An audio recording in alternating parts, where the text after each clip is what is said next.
Welcome to the CX Fanatics podcast, the show that helps D2C businesses increase revenue, referrals, and retention through exceptional customer experience. Tune in weekly for interviews, insights, and inspiration that will catapult not only your profits, but your growth. I'm your host, Elisa Connor. Let's get into the show. Hello. Welcome to the show. If you are new here, so grateful to have you. If you are a repeat listener and watcher over on YouTube, glad to have you here. And thanks for coming back. Today, we are talking all about 3 ways to increase sales for wine clubs, specifically wine club subscriptions, without having people come and tour at the vineyard. And if you just happen to see the SVB report that just came out, it's currently October of 2023. So they just released a new report on DTC distribution. You probably saw that wine club sales are down, DTC is down overall, and also that vineyard tours are also down. And there's probably a few reasons for that. But I'll go through those really quickly, and you guys let me know in the comments which one is applicable to you and your vineyard. I think the big one is that we are not fully recovered from COVID, and that as we get back to the new normal, I don't think we're ever going to get back to normal. Things are never going to be the way they were. We have to take into consideration the way people are moving forward with purchasing decisions, and that it is not going to be the same way that it was before COVID. I think the other thing is that we need to consider whether or not the economy is playing a part in people taking additional vacations and spending money, say, to come visit the wineries and do tours. And then third, I think we also need to consider that the market is changing as far as who is buying wine and who is not buying wine. And as that market continues to evolve, we need to figure out a way to evolve with it in order to stabilize sales, profits, and revenue. And then I think last but not least, something I've noticed in the wine industry is that it's not always easy to do business with a vineyard or a winery. And the harder we make it for somebody to say yes, the less likely they're going to. And so that would be one of the things that we will be addressing with these 3 steps. So let's dive into those really quick. So we know some of the problems. We know that there's hiccups, and we know that you're here because you're ready to fix some of those problems, and you're looking for some insights. So if we haven't met before, I'm Elisa Connor. I have over 20 years experience in both B2C and B2B businesses, and specifically in customer experience marketing and business strategy. So when I work with clients, I typically help clients create, establish, or improve their subscription model to double profits, because there is so much profit available within a subscription model that it's just not utilized effectively. And that's what I want to help you guys do, is utilize your subscriptions or create a subscription model so that you are expanding your revenue streams, because one revenue stream is not only dangerous, it's detrimental. And we want to pull ourselves away from just having one stream of revenue, regardless if you have a service, product, or wine industry business. So specifically today, we're talking about wine industries. If you don't have a winery or you're not in the wine industry, don't give up, or don't avoid this video, because there's probably something you're going to pick up as well. But specifically for wineries, I came up with 3 steps that you can take today with your team to start to increase the likelihood that people will subscribe to your wine club. Now, the first thing I think that we need to be aware of is that I alluded to is that audiences are changing. And so if you're not really clear about who you're talking to and your messaging isn't specifically created for that audience, you're going to really struggle, because we're in a very saturated market, and we are in a very educated consumer market. And so people are not paying attention if messaging and marketing isn't directed specifically to them. And so if you're doing a Three Musketeers marketing approach, one for all for one, you're really going to have a hard time. And this is what I see most often, specifically in the wine industry. I have reviewed, I don't know, probably 200 websites in the wine industry recently. And almost every single one either focuses on themselves or they focus on just one type of buyer. And so if you have not caught my spiel about the 97%, I'm going to lay it out for you really quick. So recently actually it wasn't recently, it's been a little while now, but I ran across a sales study that said 97% of people that come in contact with your brand are not ready to buy. Yet most marketing is directed towards the 3% of buyers that would possibly be ready to buy. And so you have this other 97% that are either ignored or just like pushed off to the side and never talked to again. And so when we're looking at our wine clubs, we need to figure out how we're developing a message to talk to each generation, because millennials, Gen Z, Gen X, and baby boomers do not think about things, purchase things, or make buying decisions in the same way. And so if we're creating one message that's like, hey, buy our wine, and there's no reason behind why to buy the wine or no connection between each of those generations, you're really going to struggle, because they're just going to tune you out and find someone else who is paying attention to their wants, their needs, desires, and where they are on their journey. They're not only their customer journey, but their life journey. So the first thing is to map that out. And I'm not saying go after every single one of those generations. You're going to know what's best for your business. But if you're going to have conversations with baby boomers, I highly recommend not posting it on Facebook, because most baby boomers are weary at best of social media. And that's not how they prefer communication, especially if they're going to purchase something. Whereas if you're talking to Gen X, they're much more volatile as far as how you can communicate to them. They're okay with email. They're okay with text messaging. They're okay with social media. Like, they're much more adaptable. And so the messaging for them is going to be different, and where you show up is going to be different. And so if you're doing like a one and done marketing campaign for everybody, then it's no wonder you're not getting traction, because number one, you're throwing everybody in the same bucket and they become a number instead of a person. And the world has, especially since COVID, with everybody and their brother jumping online and creating online businesses, has become an arena where people are demanding more of brands. And so I'm not trying to overwhelm you with that work, but I am saying that this is something that you and your team need to consider and do some research on, who are your primary buyers, and are you wanting to open up a new stream of revenue and potential buyers? So, which leads me to number 2. So how do you increase those wine subscriptions? Well, once you know who you're talking to, you're going to have a better idea of their investment requirements. So most wine clubs that I see offer a 12-month, a 6-month subscription. Sometimes there's a 3-month subscription.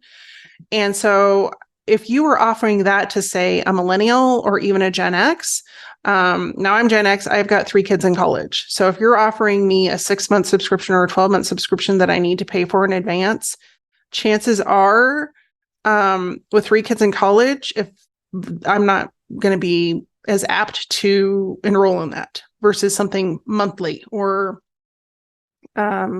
something that's more college budget friendly. I don't know how else to put that. But if you're looking at a millennial or even a Gen Z, then absolutely they're not going to invest in a 6 or 12-month bottle distribution, because they don't have that kind of money laying around. And so why it's important for us to determine who we're talking to is that it's going to determine how we approach how we offer our products and services to them. And so that leads me to number 2, which is experiences. So when we look at wine tour experiences, they're very unique.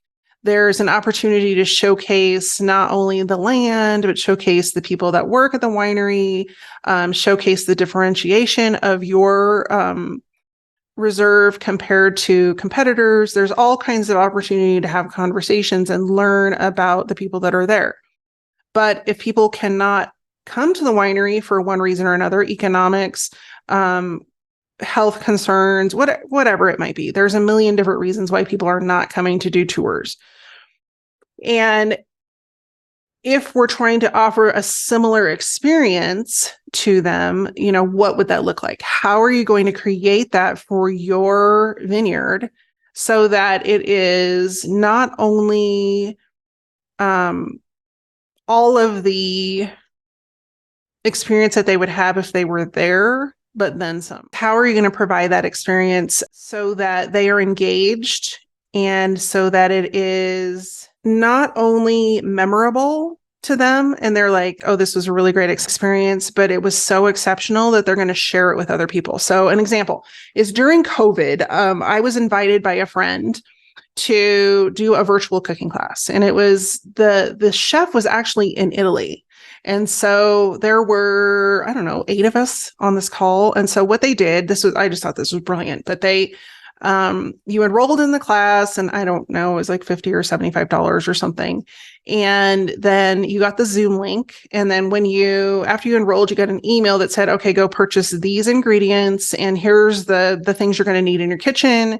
And here is the wine pairing we recommend to go with this dish. So what it came down to is that the day of the cooking class, we were all on Zoom and we were making homemade lasagna and we made the homemade noodles and we did the entire recipe together. And it was a very memorable experience because you had the story from the chef, and I think it was his grandmother. It was either his mom or his grandmother. I can't remember now. About behind the sauce and why they made the sauce they did the way they did and how they started to make their own noodles, and they told about their restaurant. And so you had all of these behind the scenes experience things that you wouldn't have gotten normally if you just had a video of here's how to make lasagna. And so it was a very immersive experience.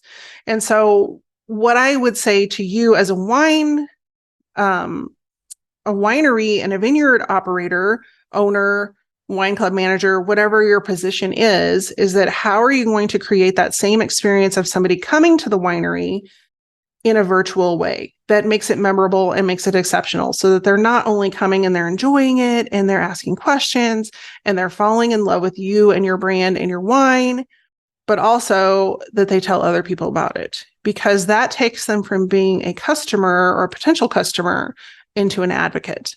Now, if someone were to come back to me and say, hey, would you recommend this cooking class, this virtual cooking class? I would say absolutely. In fact, I would take it again, because it was just one of those things that was that different and unique, and I didn't have to go anywhere. Like, I could do it from home.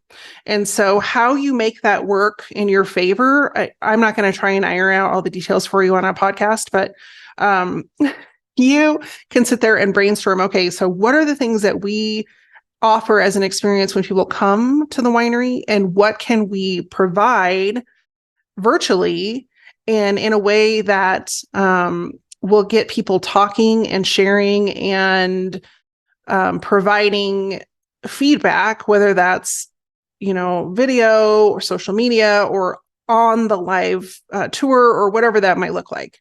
And so just kind of thinking outside of the box, and then how do you apply that to the different audiences that you outline that you're going to attract as customers. And so you may have to have different experiences for every audience, or multiple experiences depending on who you're talking to.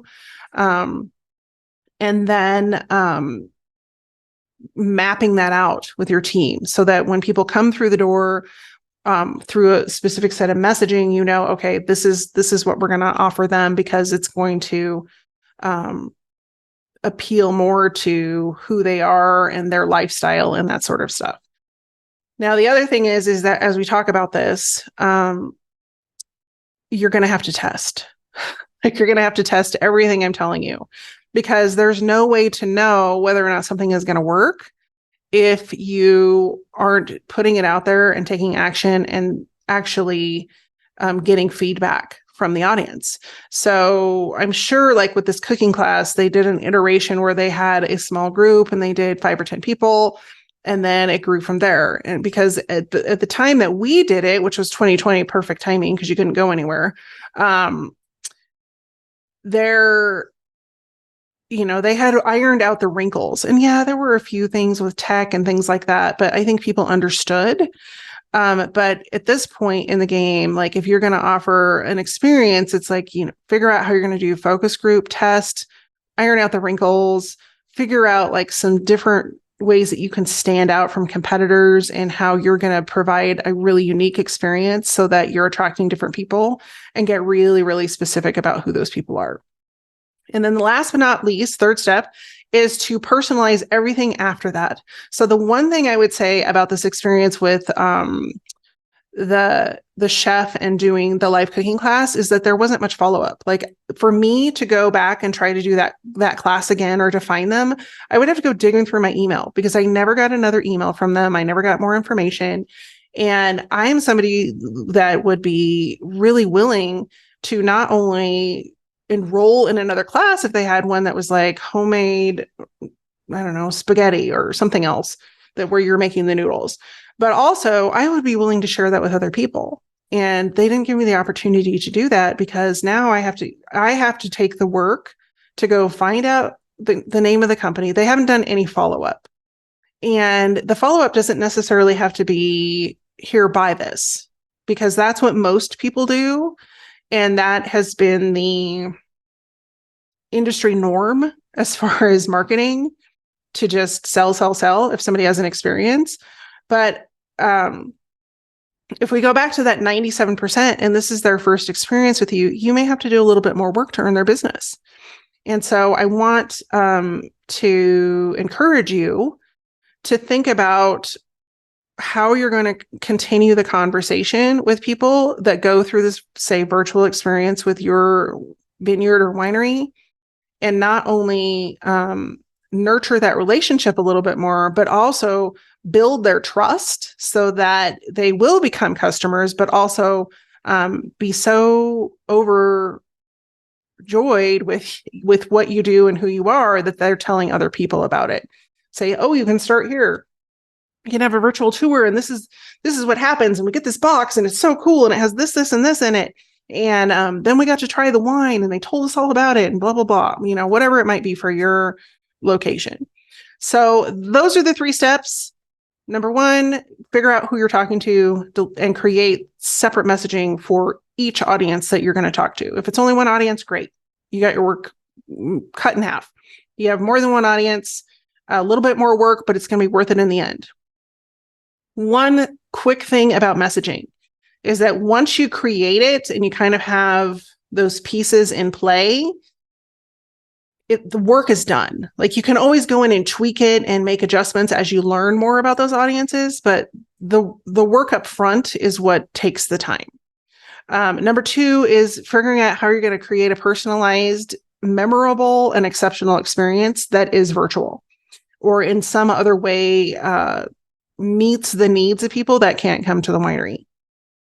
And number 3 is to test, and figure out what's going to work and what isn't going to work, and create a follow-up plan that is not based on just selling. So I appreciate you tuning in this week. If you've enjoyed this episode, I would love to hear from you. If you have gotten some value out of it, please share it with a friend and subscribe either on your favorite podcast platform or on YouTube, depending on where you're watching it. And in the meantime, I will see you next week. I hope you have a great week and go and increase your profits. Take care. See you soon. Did you miss something in the show today? Didn't have time to take notes listening on the go? No worry. I've taken notes for you.